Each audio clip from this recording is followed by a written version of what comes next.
Section है बच्चों अनुच्छेद का। इसमें 5 अनुच्छेद दिए गए हैं और प्रत्येक अनुच्छेद पर 5 प्रश्न है। चूंकि ये 2018 का पेपर है तो इसका पैटर्न उस हिसाब से है। चलिए पहले हम क्वेश्चंस को पढ़ेंगे फिर अनुच्छेद को पढ़ेंगे। हमारा तरीका वही है। गधा कहाँ रहता था? अस्तबल में, जंगल में, फार्म हाउस में, गांव में। गधे को गर्व क्यों हो रहा था? अन्य पशु उसे शेर समझ रहे थे, उसके बहुत से मित्र बन गए थे, दूसरे पशु उसे सम्मान दे रहे थे, वह सुंदर दिखाई पड़ रहा था। अनुच्छेद में किस पशु का उल्लेख नहीं है? लोमड़ी, शेर, जिब्रा, गधा। रेंकना किस पशु की आवाज को कहा जाता है? हाथी, लोमड़ी, कुत्ता, गधा। गधा क्यों भाग गया? दूसरे पशु की खाल पाने के लिए, अपनी जान बचाने के लिए, अपने मित्रों को बुलाने के लिए, शेर को ढूंढने के लिए। चलिए अब हम अनुच्छेद पढ़ लेते हैं। एक समय एक गधा जंगल में रहता था। उसे एक दिन एक शेर की खाल मिली। अब देखिए गधा जंगल में रहता था तो पहले ही प्रश्न का उत्तर हमें मिल गया। गधा कहाँ रहता था? जंगल में। इसीलिए मैं कहती हूँ कि पहले प्रश्न पढ़िए तब अनुच्छेद पढ़िए।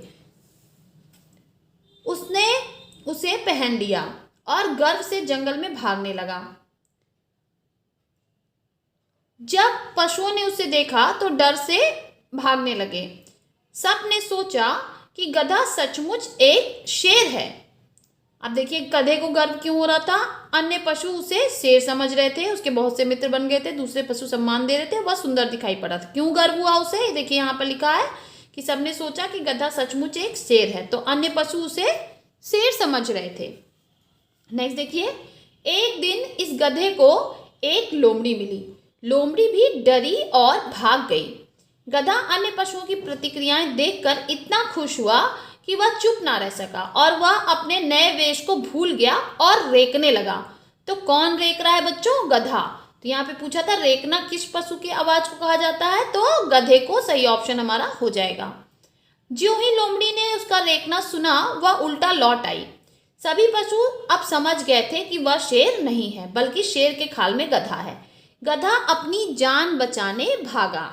तो गधा क्यों भागा? अपनी जान बचाने के लिए। अब यहाँ पे पूछा अनुच्छेद में किस पशु का उल्लेख नहीं है? तो लोमड़ी। देखिए लोमड़ी यहाँ पे आया हुआ है तो ये नहीं होगा। शेर, शेर यहाँ भी आया हुआ है तो शेर नहीं होगा। गधा, गधा तो सबसे पहले लिखा हुआ है तो ये भी नहीं होगा। बच्चा जिब्रा, तो ये हमारा इस अनुच्छेद में नहीं है तो यही आंसर हो जाएगा। 2018 तक बच्चों जो भी क्वेश्चंस आते थे वो डायरेक्ट आपके पैसेज से आ जाते थे तो वो इजी होता था। पर अब जो अनुच्छेद आएंगे उसमें प्रश्नों को थोड़ा सा घुमा के पूछा जाएगा। इसलिए आप पहले प्रश्न पढ़ें फिर अनुच्छेद को समझें और समझते हुए अगर आपको किसी प्रश्न का उत्तर मिल रहा है तो बहुत अच्छी बात है, नहीं तो लास्ट में फिर से क्वेश्चंस को पढ़ें और अनुच्छेद से आप अपने क्वेश्चंस को सॉल्व करें।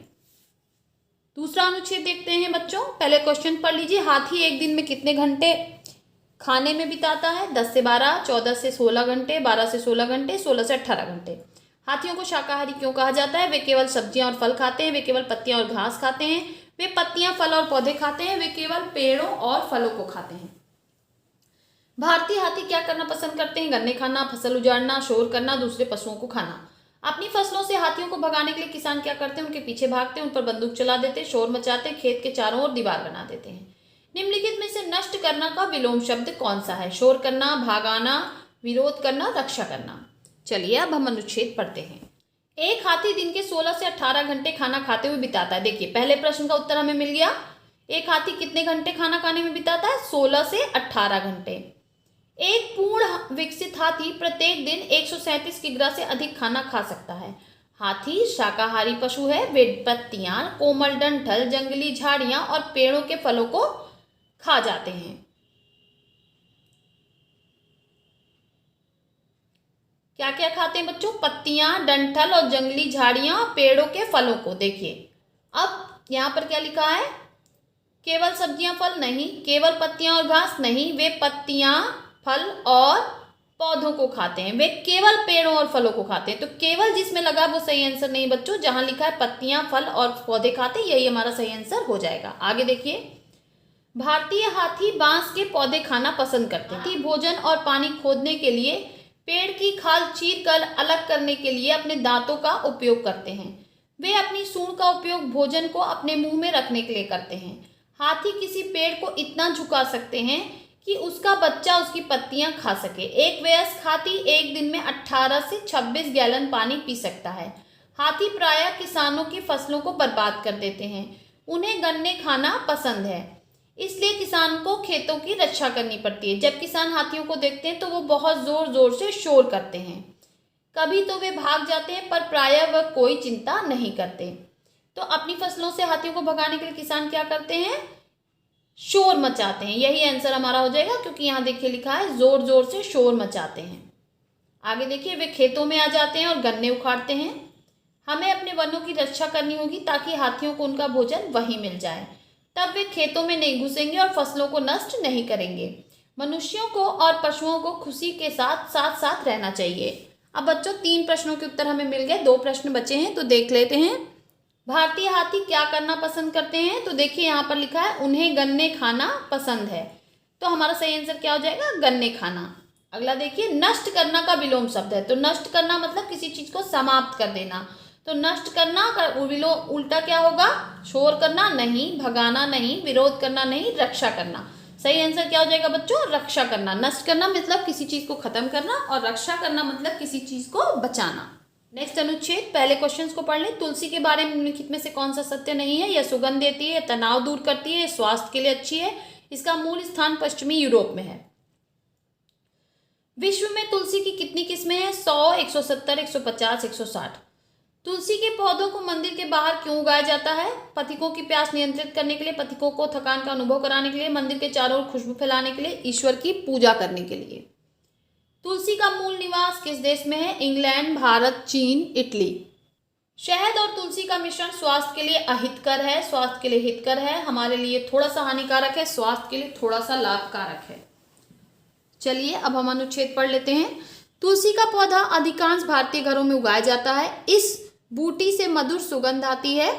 इस पौधे की पत्तियों का उपयोग पूजा के लिए होता है और उनमें औषधीय तथा रोगहारी गुण होते हैं। विश्व में तुलसी के कम से कम 150 प्रकार हैं। देखिए, विश्व में तुलसी के कितने किस्में हैं? तो 150, यही हमारा आंसर हो जाएगा। प्राचीन काल में मंदिरों का उपयोग पथिकों के विश्राम गृह के रूप में होता था। तुलसी का पौधा मंदिर के बाहर उगाया जाता था क्योंकि इसमें प्यास रोकने का विशेष गुण होता है। ध्यान दीजिए, हमारा पूछा था कि मंदिर के बाहर तुलसी को क्यों उगाया जाता है? तो पथिकों की प्यास को नियंत्रित करने के लिए। यही हमारा सही आंसर हो जाएगा बच्चों। जब कुछ पत्तियां जीभ के नीचे रखी जाएं तो थके हुए पथिक जो पानी ढूंढ रहे होते हैं उनकी प्यास कम हो जाती है। तुलसी जिसका मूल निवास भारत है, तो तुलसी का मूल निवास किस देश में है? भारत। 16वीं शताब्दी में पश्चिमी यूरोप पहुंची। ठीक है, यह माना जाता है कि यदि तुलसी के पत्तों का रस शहद के साथ नित्य लिया जाए तो स्वास्थ्य के लिए अच्छा होता है। तो यहाँ पे देखिए, शहद और तुलसी का मिश्रण स्वास्थ्य के लिए हितकर है। हितकर मतलब अच्छा। चाय के लिए पानी उबालते समय यदि कुछ तुलसी की पत्तियां मिला दी जाएं तो इसमें विशेष गंध और स्वाद आ जाता है और यह स्वास्थ्य के लिए भी लाभदायक है। यह आराम भी पहुंचाती है और तनाव भी दूर करती है। अब देखिए बच्चों, 4 प्रश्नों के उत्तर हमें मिल गए। एक प्रश्न हमारा बचा है कि तुलसी के बारे में कौन सा सत्य नहीं है? यह सुगंध देती है, तो ये तो सत्य है। यह तनाव दूर करती है, ये भी सत्य है, इस पैराग्राफ में लिखा है। फिर यह स्वास्थ्य के लिए अच्छी है, तो यहाँ भी लिखा है यह स्वास्थ्य के लिए अच्छी है, तनाव दूर करती है। इसका मूल स्थान पश्चिमी यूरोप में है, ये गलत है बच्चों, क्योंकि यहाँ पे हमारा लिखा है तुलसी जिसका मूल स्थान निवास भारत में है। तो यही हमारा कथन सत्य नहीं है, तो यही हमारा ऑप्शन 4 सही हो जाएगा। नेक्स्ट अनुच्छेद देखते हैं बच्चों। पहले प्रश्न पढ़िए, यह अनुच्छेद मुख्य रूप से किसके बारे में? मकड़ी के रंग, मकड़ी के जाले, मकड़ी के अंडे, मकड़ी के खाद्य पदार्थ। मकड़ी के जाले सहायक नहीं होते, अंडों को थामने में, भोजन पकड़ने में, अंडों को बचाने में, कीटों को डराने में। मकड़ियाँ कैसे जान लेती हैं उनके जाले में शिकार फंस गया? वे उसे सूंघती हैं, वे उसे सुनती हैं, वे उसे सूंघती हैं, वे उसका अनुभव करती हैं, वे उसे देखती हैं। घर में मकड़ी का जाला न मिलने का अर्थ नहीं है कि मकड़ी को अब भूख नहीं है, मकड़ी बाहर निकलने में डर रही, मकड़ी सो गई, मकड़ी है ही नहीं। यहाँ जीवित रहना का अर्थ है स्वीकारना, देखना, सोचना, जीना। चलिए अब अनुच्छेद पढ़ लेते हैं। सभी मकड़ियाँ जाले बुनती हैं जिनसे उन्हें 3 कामों में सहायता मिलती है। जालों से मकड़ियों को अंडे संभालने और छिपाने में और भोजन पकड़ने में मदद मिलती है। बहुत सी मकड़ियाँ अपने जालों में अंडे देना पसंद करती हैं, जिसमें उनके अंडे एक साथ और सुरक्षित रहते हैं। जाले चिपचिपे होते हैं, इस प्रकार वे भोजन पकड़ने में मकड़ियों का सहायता करते हैं।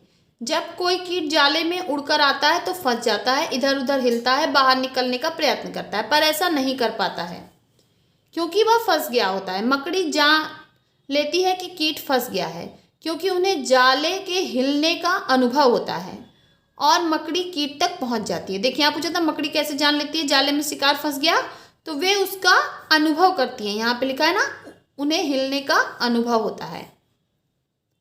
तो हमारा ऑप्शन थर्ड सही हो जाएगा। जाले के बिना मकड़ी वैसे नहीं रह पाती है जैसे वह रहती है। मकड़ियों को जीवित रहने के लिए जाले चाहिए, किंतु यदि आपको अपने घर में जाले ना मिले तो इसका अर्थ यह नहीं है कि आपका घर मकड़ियों से मुक्त है।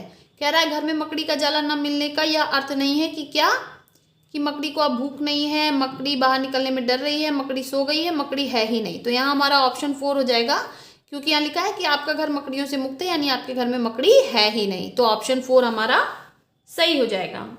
अब देखिए बच्चों, 2 प्रश्नों का उत्तर हमें मिल गया है। यह अनुच्छेद मुख्य रूप से किसके बारे में है? तो यहाँ पर पूरे अनुच्छेद में किसके बारे में बात की जा रही है? मकड़ी के जाले के बारे में। तो हमारा सही आंसर क्या हो जाएगा? ऑप्शन 2 मकड़ी का जाला। फिर दूसरा है मकड़ी के जाले सहायक नहीं होते अंडों को थामने में, तो यहाँ लिखा है अंडों को संभालने में। भोजन पकड़ने में, तो यहाँ लिखा है भोजन पकड़ने में। फिर अंडों को बचाने में, तो जब अंडों को संभाल रहा है तो बचा भी रहा है, तो ये भी नहीं होगा। तो किस में नहीं सहायक है? कीटों को डराने में, यानी कीट उनसे डरते नहीं है बल्कि वहां आकर बैठ जाते हैं। नेक्स्ट लास्ट क्वेश्चन है बच्चों, यहाँ जीवित रहना का अर्थ है। जीवित रहने का क्या अर्थ है? स्वीकारना, देखना, सोचना, जीना। तो यहाँ पर जीवित रहने का अर्थ क्या है? जीना, यानी वह जिंदा है या मर गई। नेक्स्ट अनुच्छेद देखते हैं बच्चों। पहले आप क्वेश्चंस को पढ़ लीजिए। फास्ट फूड किसी के स्वास्थ्य को कैसे प्रभावित कर सकता है? जीवन शैली में बदलाव लाकर, मोटापे का कारण बनकर, हमें अच्छा स्वास्थ्य देकर, पश्चिमी सभ्यता को प्रोत्साहन देकर। हमें फास्ट फूड संस्कृति को क्यों बढ़ावा नहीं देना चाहिए? फास्ट फूड स्वादिष्ट होता है, आसानी से उपलब्ध है, यह हमारी जीवन शैली बदल देता है, यह हमारे स्वास्थ्य पर बुरा प्रभाव डालता है। अनुच्छेद में किस शब्द का अर्थ नकल करना है? अनुकरण करना, तुलना करना, कार्य करना, अपनाना। फास्ट फूड से हो सकती है अनिद्रा, जीवन शैली से जुड़ी बीमारियां, जेब पर भार, सामाजिक स्तर में हानि। घर पर बना खाना डैश होता है, पोषक नहीं, फास्ट फूड से अच्छा नहीं, फास्ट फूड की अपेक्षा अधिक पौष्टिक, ना तो पौष्टिक ना ही स्वादिष्ट। चलिए अब हम क्वेश्चंस पढ़ लिए, तो अब हम अनुच्छेद को पढ़ेंगे। जब फास्ट फूड खाने की बात हो तो बच्चे ललचाते हैं। इसे बनाने में कम समय लगता है और बाजारों में भी यह सरलता से मिल जाता है। बच्चे फल, सूप, अंकुरित वस्तुएं खाने के बदले फास्ट फूड खाना पसंद करते हैं। नूडल्स, बर्गर और पिज्ज़ा की बड़ी मांग है। यद्यपि ये बनाने में बड़े आसान है, फिर भी ये हमारे लिए हानिकारक हैं। इनमें हमारे शरीर के लिए अच्छी पोषण उपयोगिता नहीं होती है। बहुत से शोधकर्ताओं ने सिद्ध किया है कि इन खाद्य पदार्थों का उपयोग स्वास्थ्य के लिए अच्छा नहीं है। इन्हें तेल में तलकर पकाया जाता है, जो स्वास्थ्य पर बुरा प्रभाव डाल सकता है। इससे हम मोटे हो सकते हैं। मोटापे से मधुमेह और उच्च रक्तचाप हो सकते हैं। जो बच्चे को अधिक फास्ट फूड खाते हैं उन्हें जीवन शैली से जुड़ी बीमारियां हो जाती हैं, जैसे मधुमेह और उच्च रक्तचाप। उनका विकास उन बच्चों की अपेक्षा अधिक प्रभावित होगा जो पौष्टिक भोजन करते हैं। लोग पश्चिमी सभ्यता का अनुकरण कर रहे हैं और घर पर बने खाने के स्थान पर फास्ट फूड को वरीयता दे रहे हैं। यह पश्चिमी सभ्यता को अपनाने के गंभीर दुष्प्रभावों में से एक है। चलिए अब हम क्वेश्चंस को देखते हैं। फास्ट फूड किसी के स्वास्थ्य को कैसे प्रभावित कर सकता है? जीवन शैली में बदलाव लाकर, मोटापे का कारण बनकर। तो यहाँ देखिए, यहाँ लिखा है इससे हम मोटे हो सकते हैं। तो सही आंसर क्या हो जाएगा? ऑप्शन 2 मोटे हो गए। अनुच्छेद में बच्चों आपको अपने हिसाब से आंसर नहीं देना है, आपको अनुच्छेद पढ़कर उसी के हिसाब से आंसर देना है। नेक्स्ट, हमें फास्ट फूड संस्कृति को क्यों बढ़ावा नहीं देना चाहिए? देखिए यहाँ पर लिखा है क्योंकि ये इनका उपयोग स्वास्थ्य के लिए अच्छा नहीं है। तो क्यों? क्योंकि यह हमारे स्वास्थ्य पर बुरा प्रभाव डालता है। तो इसलिए हमारा ऑप्शन कौन सा हो जाएगा? 4 सही हो जाएगा। अनुच्छेद में किस शब्द का अर्थ नकल करना है? यहाँ पर देखिए, लोग पश्चिमी सभ्यता का अनुकरण कर रहे हैं, यानी नकल कर रहे हैं। तो यहाँ पर पहला वाला ऑप्शन सही हो जाएगा, अनुकरण करना। फास्ट फूड से हो सकता है, यहाँ पर देखिए फास्ट फूड से हमारी जीवन शैली प्रभावित होती है और जीवन शैली से जुड़ी बीमारियां हमें हो सकती हैं। तो फास्ट फूड से क्या हो सकता है? जीवन शैली से जुड़ी बीमारियां। तो इसका हमारा सेकंड ऑप्शन सही हो जाएगा। फिर देखिए लिखा है घर पर बना खाना क्या होता है, फास्ट फूड की अपेक्षा अधिक पौष्टिक होता है।